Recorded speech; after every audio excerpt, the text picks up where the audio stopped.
बोलते हिंदुस्तान पर तमाम दर्शकों का स्वागत है। भारत और चीन के रिश्ते बेहतर होने लगे हैं। खबर आ रही है कि भाई चीन के साथ बातचीत हुई है, कुछ एग्रीमेंट्स पे बातचीत हो गई है। जो विवाद चल रहे थे वो विवाद अब खत्म होने के कगार पर पहुंच रहे हैं। उसमें भी तमाम चीजें हैं कि अभी ये क्लियर नहीं है जो एंगेजमेंट है हमारा बॉर्डर्स पर, वो कितना चीन पीछे हटेगा, कितना हम हटेंगे, क्या हमारी पुरानी पेट्रोलिंग पॉइंट्स हमें मिलेंगे या नहीं मिलेंगे, या जो पेट्रोलिंग पॉइंट्स जिन पर बफर जोन बना दिया गया है वो बफर जोन हटेगा या नहीं हटेगा। जो परमानेंट शेल्टर्स और स्ट्रक्चर जो बना दिए हैं चाइना ने वो वहां से हटाएगा नहीं हटाएगा। भारत की फौज कितनी आगे जाएगी, कितने पीछे आएगी, क्या जो संख्या है फौजियों की दोनों साइड से वो बढ़ेगी या घटेगी, क्या कुछ है वो अभी क्लियर नहीं। लेकिन एक बात की मोटा मोटी ये भारतीय मीडिया में ये चलाई गई कि देखिए डिप्लोमेटिक स्तर पर जीत हासिल कर ली भारत ने, चाइना को झुका दिया और चाइना के साथ अब रिश्ते बेहतर हो रहे हैं। लेकिन एक खबर साथ साथ आई।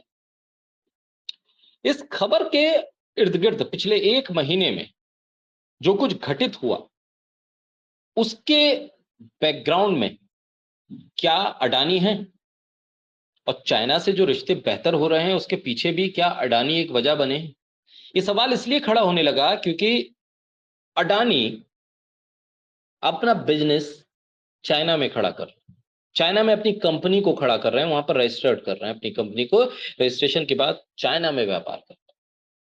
चाइना को लेकर भारत में एक माहौल है कि भाई चाइना हमारी जमीन को हड़प कर बैठा है, इसलिए उसके साथ व्यापार नहीं होना चाहिए, चाइनीज प्रोडक्ट का बाइकआउट होगा। बाकायदा बीजेपी, आरएसएस, बजरंग दल, इससे जुड़े संगठन चाइना के खिलाफ, उनके प्रोडक्ट के खिलाफ मुहिम चलाते हैं। दीपावली के आसपास तो बहुत तेज मुहिम होती है, बाजार से चाइना को हटाइए, made in India, make in India करिए, छोटे व्यापारी जो भारत के उनको नुकसान होता है। ये तमाम चीजें यही बीजेपी और आरएसएस से जुड़े हुए संगठन कर रहे हैं, ये सरकार कर रही थी। और इसलिए मुश्किल हो जाता अडानी का ऐसे माहौल में चाइना में जाकर अपनी कंपनी खड़ा करना और चाइना में व्यापार करना।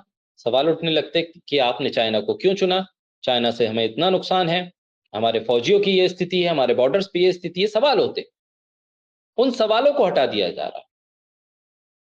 उस प्रपोजल को, उस एग्रीमेंट को सामने ना लाकर सिर्फ ये हेडलाइन मेंटेन की जा रही है कि भाई चाइना ने हमारी बात मान ली है या हमने चाइना को झुका दिया है, ताकि अडानी के लिए रास्ता साफ हो जाए। अगर वो व्यापार करें, वहां पर बिजनेस करें, वहां कंपनी खड़ी करें, तो कोई ये सवाल ना करे कि राष्ट्रवादी अडानी आखिर चाइना में जाकर बिजनेस क्यों कर रहा है। Make in China, made in China को बढ़ावा क्यों दे रहे हैं, made in India, make in India को बढ़ावा क्यों नहीं दे रहे। इसलिए अडानी की कंपनी के रजिस्ट्रेशन के साथ साथ चाइना के साथ रिश्ते बेहतर हों, इस कोशिश में चीजों को आगे बढ़ाया जा रहा है। अडानी इंटरप्राइजेस,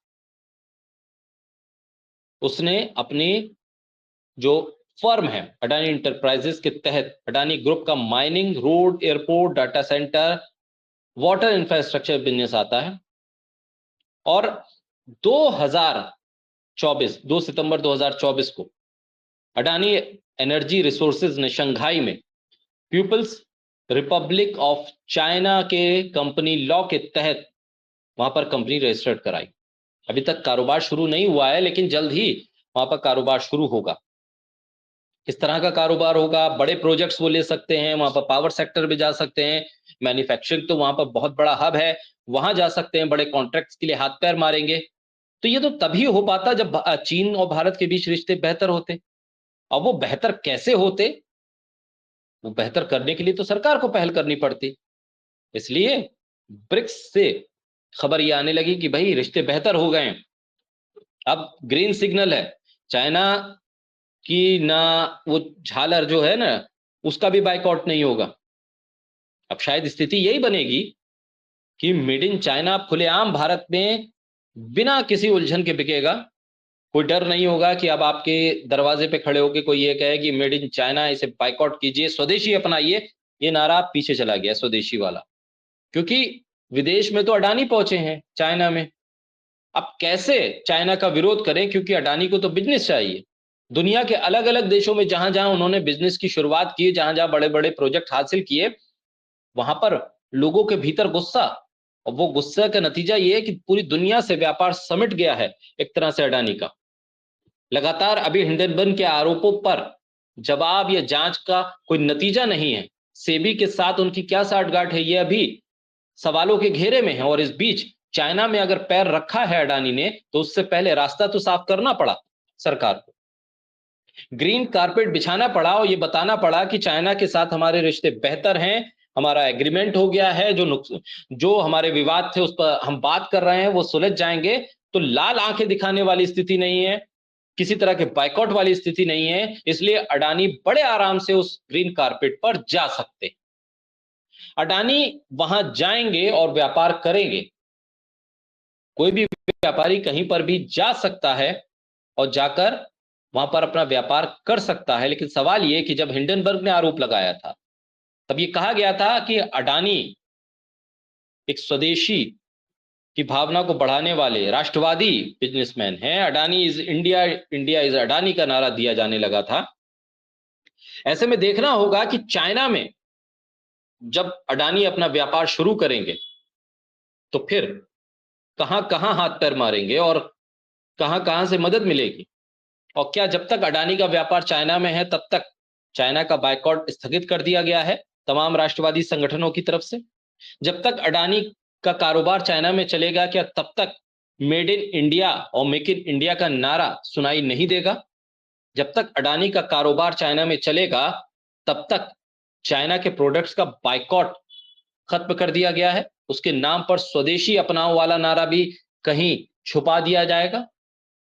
ये कई सवाल हैं और इन सवालों का जवाब आने वाले वक्त में तभी मिल पाएगा जब विदेश से लौटकर प्रधानमंत्री देश में होंगे और विदेश मंत्री इस पर कोई जवाब दे पाए कि आखिर चाइना के साथ बातचीत क्या हुई, या सदन के किसी सेशन में उस पूरे मेमोरेंडम को, उस पूरे प्रपोजल को रखा जाएगा जिसके तहत ये दावा किया जा रहा है कि चाइना और भारत के रिश्ते अब बेहतर हो जाएंगे, तमाम चीजों पर एग्रीमेंट हो गया है।